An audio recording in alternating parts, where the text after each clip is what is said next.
pleasure to introduce the Industrial Symbiosis panel, which will be moderated by Rob Duff. And by Heather.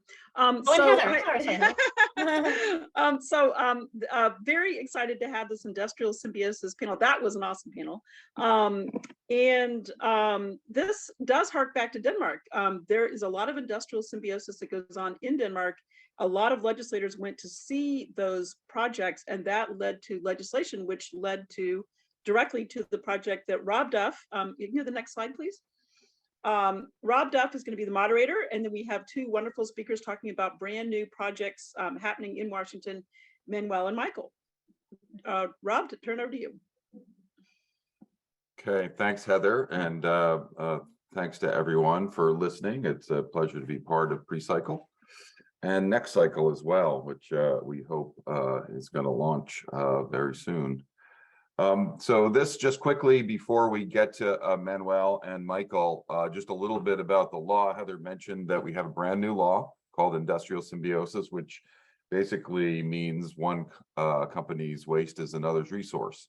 And this has been going on for a long time at a minimal level. It gained steam in Europe, particularly in Denmark. Fantastic example out there that a lot of our legislative members have seen, and then that led to interest in doing more industrial symbiosis. Department of Commerce was asked to contract for a report. That report was sent to the legislature in 2019. A brand new law was passed in 2019. It was vetoed because of COVID and fear over budget, and then passed again. I'm sorry, that was 2020, then passed again in 2021. And there was near unanimous support for this in the legislature. And that's an important thing to understand because a lot of people are interested in this. And so when you're starting something new or trying to expand on something that just has a few baby steps here in the state, it's good to have the support of your lawmakers and policymakers. And so what basically the law tells us to do is look across the state to stimulate markets for industrial waste rather than just reduce it. So instead of just looking to reduce our waste, our liquid waste, our solid waste, reduce the energy and water that we need to make it, we're actually looking to repurpose that waste for beneficial use. And you're going to see two really good examples of repurposing waste. One from Dr. Garcia-Perez, and then also another from Michael Henao with the city of Pasco. Two very different ones. And these were made possible by the very small amount of money that we were given to start this through interagency agreements. We were lucky enough to get more money this past legislative session and now have a request for proposals that's closing out soon. And if anybody's interested in seeing that RFP, I can put that in the chat. But without further ado, I'm going to turn it over to Manuel to hear about a really interesting project that he's working on at the University of Washington. Manuel?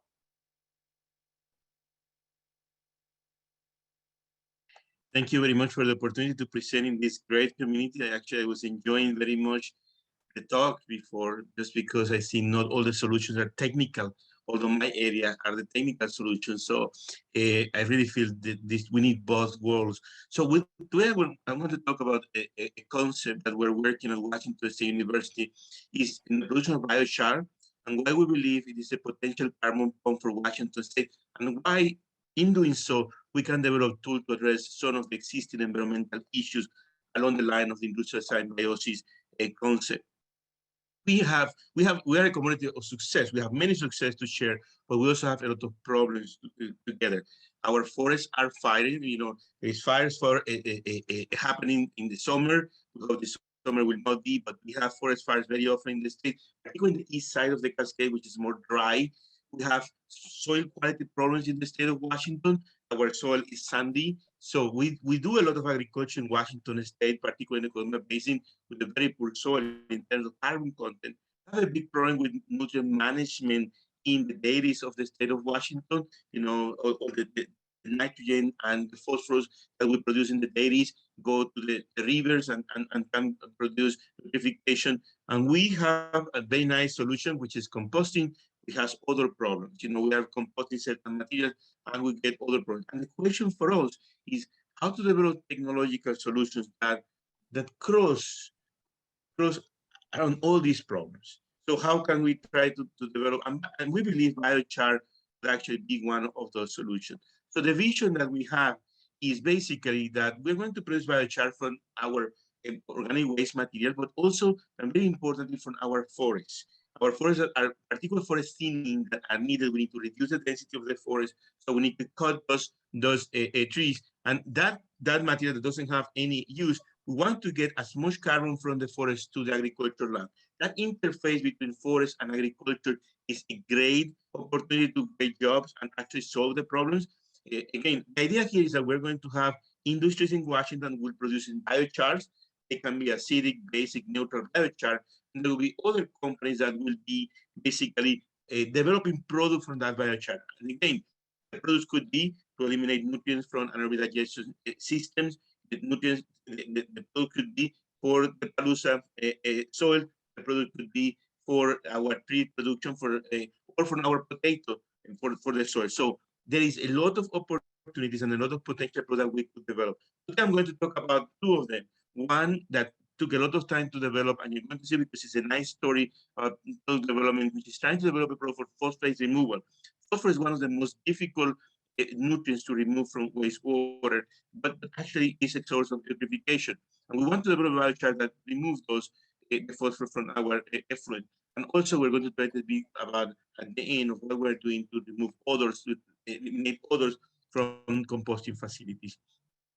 First of all, why the Pacific Northwest? Well, our geography is perfect. Our forest and agricultural land, and side by side, we have a great group of people supporting the idea of bringing biochar to the market. We have companies in the state. We have infrastructure that could allow us, for example, a kettle fall plant here in Washington that could allow us, but there are more than 163 plants in the US. So when we talk about industrial symbiosis, we're talking about using existing infrastructure or adding on to existing infrastructure to reduce costs. We have great people producing already biochar product for the market. Here we have Anderson. He developed the Biochar Supreme, which enriched developed products for the garden. And we also have a institution. Now I'm going to tell you a little bit about a product, one of them, again, there are many, but I want you to focus in one, which is a product to remove phosphorus from liquid effluent for anaerobic digestion. This is a work that was done in 2010 by Hal Collins, Struble, Kruger, and Grandstein. And then basically what they did is they got anaerobic digested fiber, the fiber that came out of the anaerobic digester, they pyrolyze it, they get a biochar, and they went with this biochar and put into the lagoon. I mean, this is very rustic. They put into the lagoon, and then they study the removal of phosphorus in the lagoon. And they say, and they observe it, that after a certain time, the 15 days, the level of phosphorus has gone from close to 450 to less than 150 milligrams per liter. So that biochar was absorbing phosphorus. So the question for us is, how can we produce a biochar like this that will remove the phosphorus that we have and is a big problem for our. We also have in Washington State, this is the University of Idaho, my colleague Greg Moller has been developing a technology of doing ozonation in aqueous effluent, which basically release the phosphorus that it is in organic form. Now it is in the form, it is in organic form that can be absorbed. So, but we need a good absorbent. A biochar absorbs a lot of phosphorus. So this is a number of publications that we have been doing since 2019, 2022 to try to develop that product that we're going to talk about.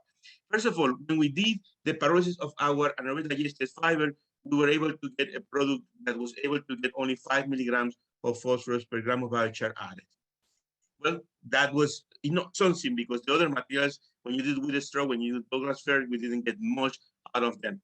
Then we tried to activate the conventional CO2 activation of that material or activation with nitrogen, and we're able to increase from 5 to 31 milligrams of 2 45 milligrams of. So it increased, we operated more the surface area, and it seems that we added a little bit of nitrogen to the structure of the biochar.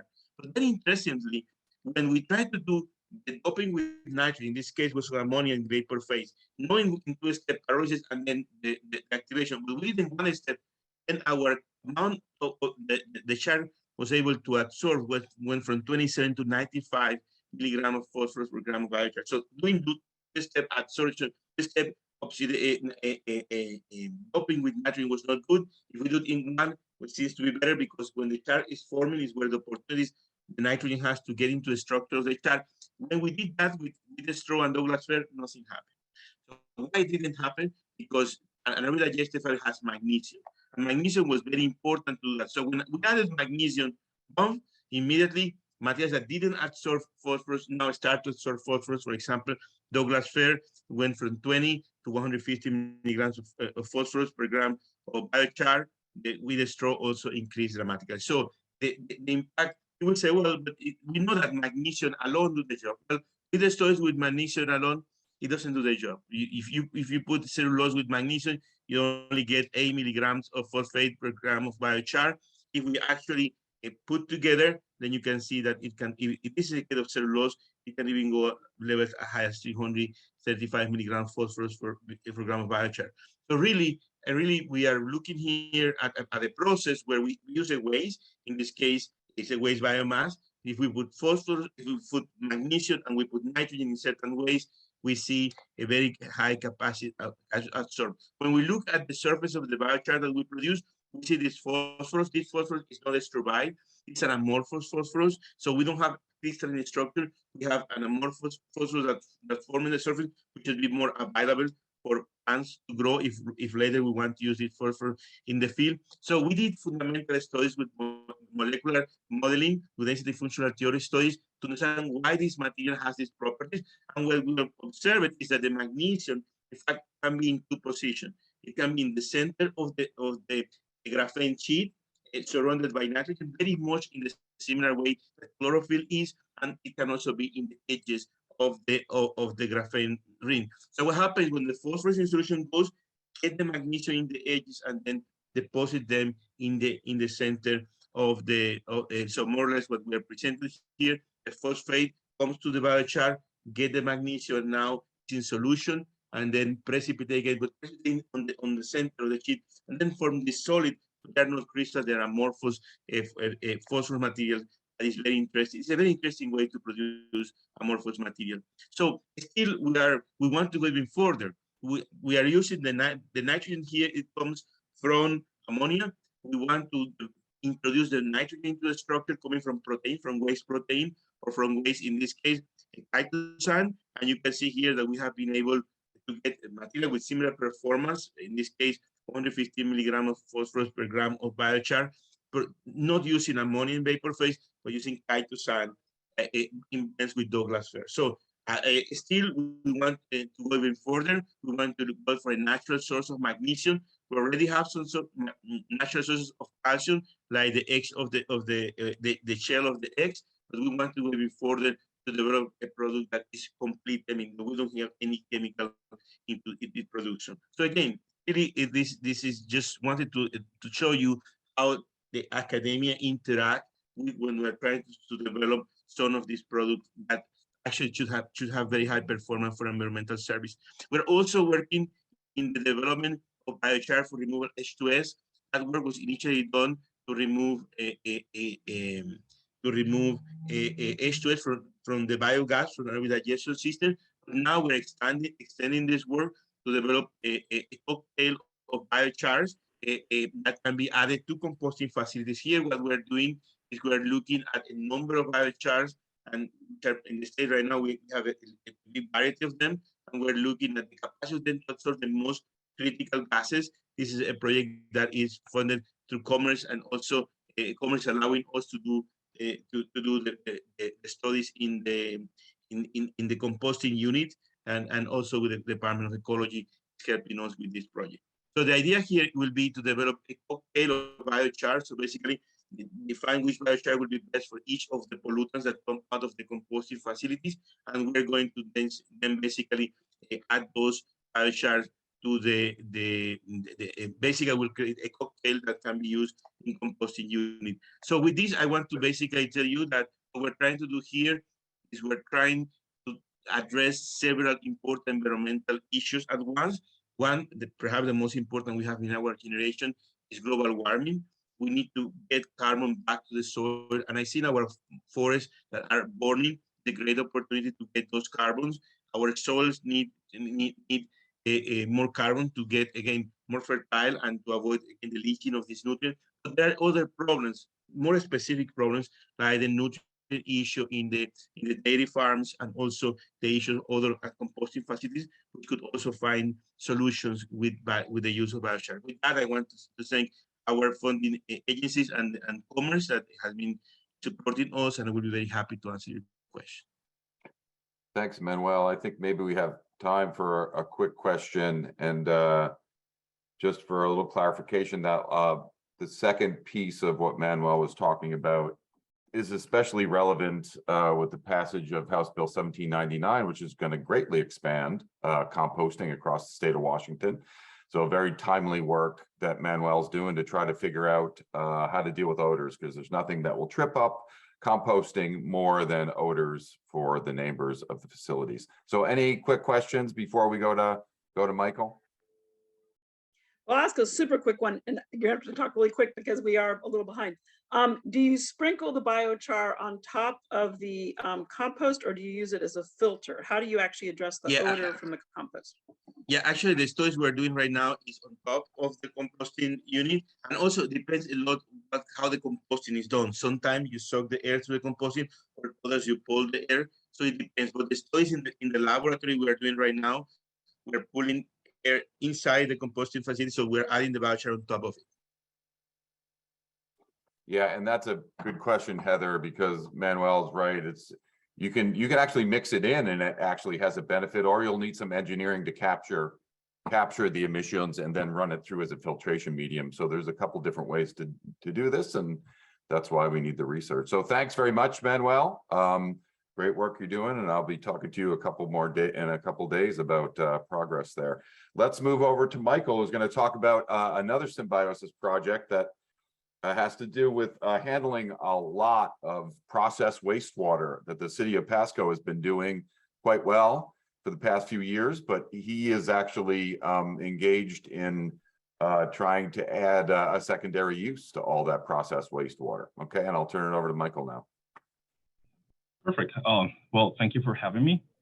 So pretty much today, I want to start talking about some of the challenges that the city of Pasco is currently facing as the food producers and food facilities continue to increase their capacity, so they have the ability to process a lot more food and vegetables. This has a great benefit for the local economy, but this will also bring challenges as the wastewater is going to increase. So the wastewater that's currently being sent to our reuse facility will have to upsize. So I'm also going to talk about some of the symbiotic solutions that the city is approaching to tackle these challenges. Well, first, I want to talk about how what the city is currently doing with the facility that we have and the current flows that we're receiving. So currently, the city manages a 40-acre processed water reuse facility. We currently have a 150 million gallon winter storage capacity, and we use this capacity or these ponds mainly during the months of December, January, and February. And we do this to stay in compliance with the Department of Ecology. This facility also receives about 1 billion gallons of food processing wastewater. And we receive the water and we treat it. After we treat it, we use that water as irrigation on 1,850 acres of agricultural fields that the city currently owns. So here I want to give a quick overview of what we have. So the picture on the center, that shows the facility, shows the 3 ponds in which we utilize for our winter storage facility. Those are 150 million gallons that I mentioned earlier. And the 2 pictures of each side represent the location of all the food processors that currently send their wastewater to the city of Pasco. And the picture at the bottom of the center bottom, that shows the current circles in agriculture fields that we use for irrigation.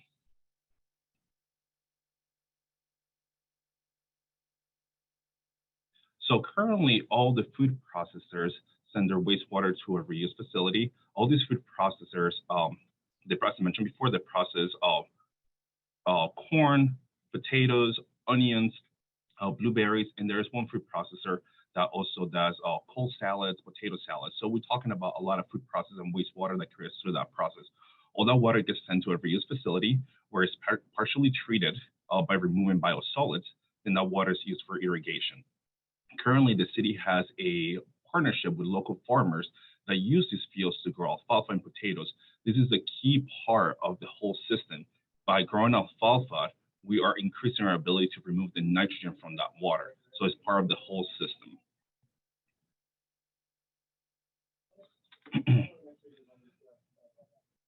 So as mentioned earlier, the majority of the challenges that the city is facing is that we have all the food processors that are growing their capacity. They're also, some of them are actually building second facilities. And then we also have a new facility that is mainly going to process dairy products. That's going to increase our hydraulic capacity, and it's also going to increase our BOD loading. So we're facing a multiple of challenges. So we're going to have an increase of hydraulic capacity, hydraulic loading. We're going to have an increase of nitrogen loading, and we're going to have an increase of BOD, which is biochemical oxygen demand. So we need to address all those items to be able to continue to irrigate the fields and stay in compliance with the Department of Ecology.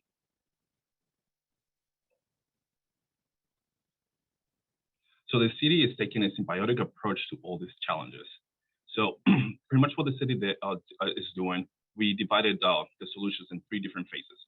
So first, to be able to achieve the goals that we have, we need to have the resources. So we need to increase potable water that's going to the reuse facility, and we need to increase the electrical power that is going to the reuse facility to meet future needs. So that's phase 1. Phase 2 is going to address the hydraulic loading that this facility needs to comply to be able to receive the extra flows from the facilities and new facilities. So currently we have 150 million gallons of storage, and that is going to have to increase by 500 million gallons. And this part is really important because I'm going to mix that up with how phase 3 is going to work. So during phase 3, we are looking to enhance the wastewater treatment process that we're currently doing, and we are looking to design a low rate anaerobic digester that, of course, is going to reduce, significantly going to reduce the loading of BOD. Some of the benefits of this process is that through this process, we're going to be able to capture methane that is going to be we're going to be able to create renewable natural gas.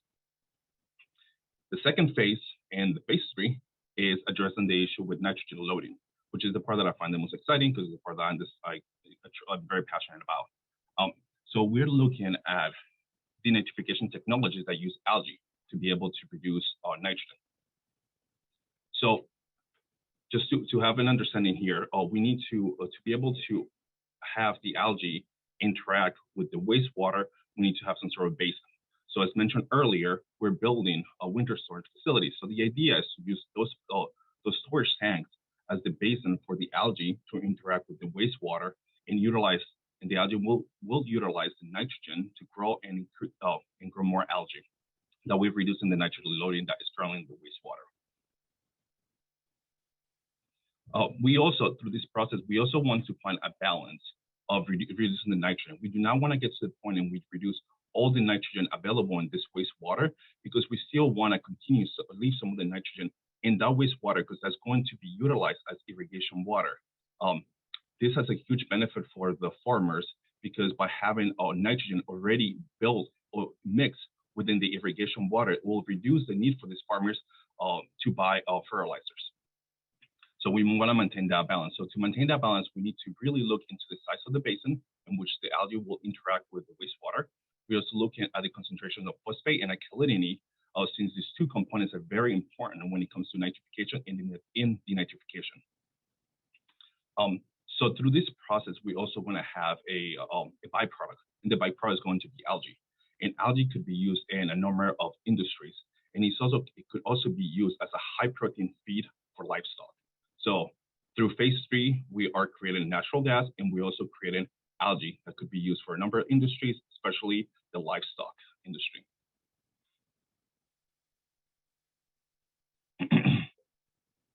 So we're currently facing a very aggressive schedule to meet these demands. As all the facilities continue to grow, which is very positive for our area, we need to meet this. So once the facility is completed, we're anticipating to see an average of 4.22 million gallons per day. So that is about 1.6 billion gallons a year of wastewater going through our facility. We're also expecting to see an average of 260,000 pounds per day of BOD. So you can just imagine how more like the mass that we're talking about. And also we're expecting to see an average of 3,300 pounds of nitrogen per day. So the goal through this facility, we want to see a reduction of 92% of the BOD load that we're receiving. And we also want to see a reduction of about 85% of the nitrogen that we're receiving. As mentioned before, leaving some of the nitrogen in that wastewater is key to have a full chain in which we're completely taking all the important parts of this wastewater and still leaving enough to finish the cycle in the fields that will be utilized by the farmers as they grow potatoes, corn, and alfalfa.